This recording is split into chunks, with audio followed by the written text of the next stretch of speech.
A choking expanse of black smoke for 100 miles or more.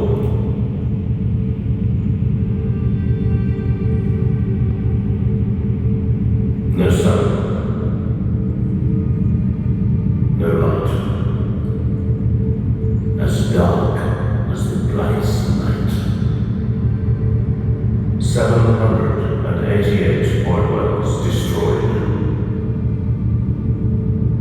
613 wellheads belching bright orange flame, burning out of control.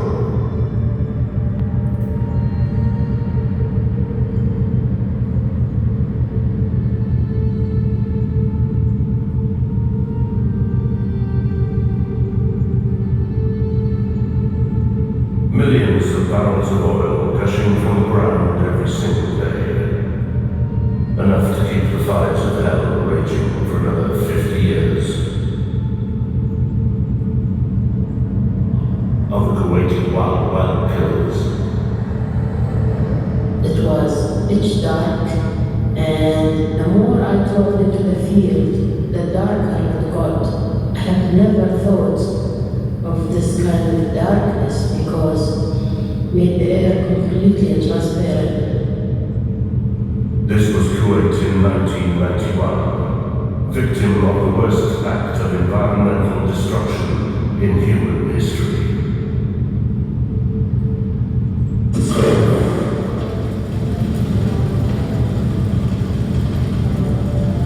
They came first from Texas, men who had fought fire all their lives, men who knew the risks.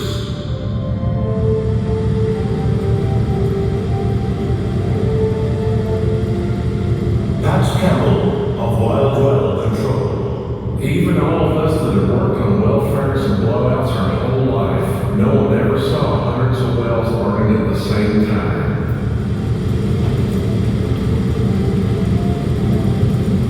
Ready service on Korea. When you first got in, it was a heck of a bad-looking sight. At first, their experience told them that it would take 5 to 7 years to extinguish all the fires. 5 to 7 years that would destroy 10% of Kuwait's oil reserves. Years of contaminated water, of choking black smoke and darkness. Years of hell.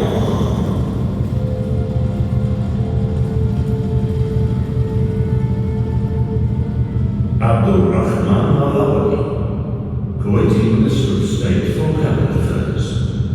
We are talking about an unprecedented ecological catastrophe the likes of which the world has never seen.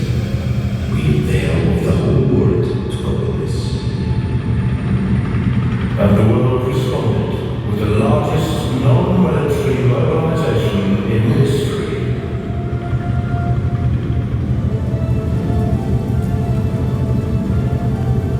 The Americans were soon joined by Canadians, Hungarians, Britons, Chinese, men of every nationality that had ever known this kind of fire. The Kuwaiti wild well killers astonished observers with their work rate and fearlessness. Bulldozers piled desert sand, layer upon layer, into blazing pools of oil. One road leading to every fire. The kind of fire that could raise air temperatures so high that the sand melted into streams of flowing glass. Now they needed water to cool both men and equipment. To get it, they reversed the flow of pipelines from the Arabian Gulf, where crude oil once flowed to the sea. Water now flowed in the opposite direction. Millions of gallons, pumped in constant streams over every wellhead, every machine, and every worker, cooling them just enough to begin the task of removing twisted metal debris from around the well.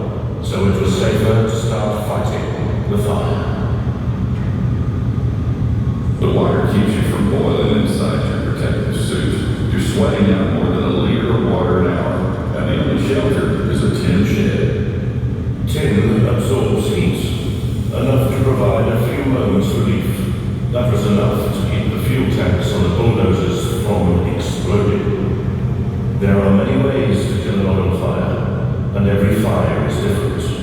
You can ram steel tubes down through the flames and inject mud to block the pressure. You can suspend a hollow tube to lift the flame up for a split second and disconnect it from the oil. Or you can pour in enough water to drown the flames, like the Hungarian team that mounted big jet engines on a Soviet tank to blast water at the fire.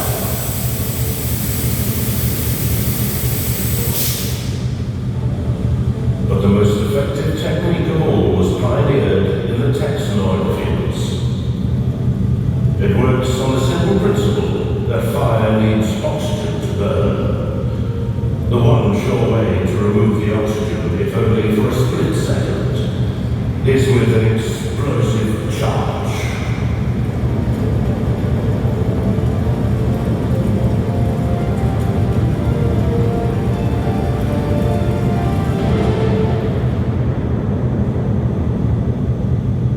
With the fire extinguished, oil continued to spew from the earth at more than 1,200 kilometers an hour.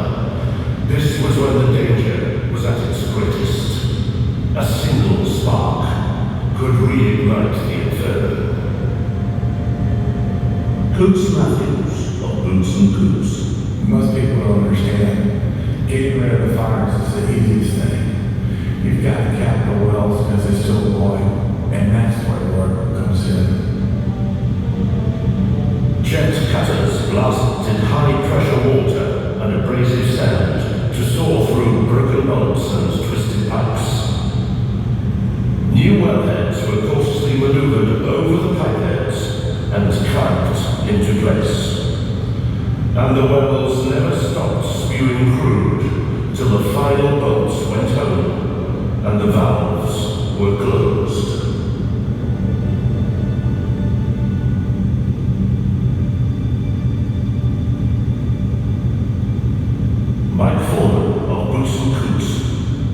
When you actually get the pleasure of shutting the blow-up preventers in, it's the quietest quiet in the world. It's a very good feeling.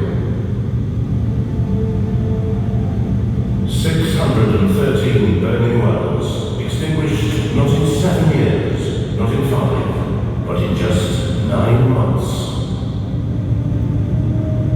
An unimaginable ecological catastrophe had been averted, but now it was time to count the cost. Wildlife habitats ruined, livestock and bird populations decimated, smoke inhalation, burns. 7 fatalities.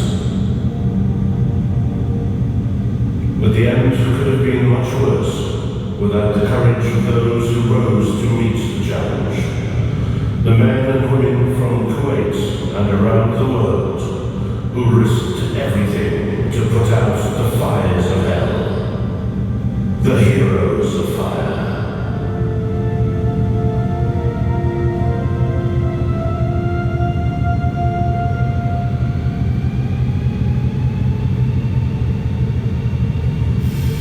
When asked if I look back at what happened with regret and sadness, I say I do not have any regrets because we as Kuwaitis learned much from the catastrophe. Every dark day had a bright side, and we have to remember the bright side. I hope you enjoyed this. Yes, thank you.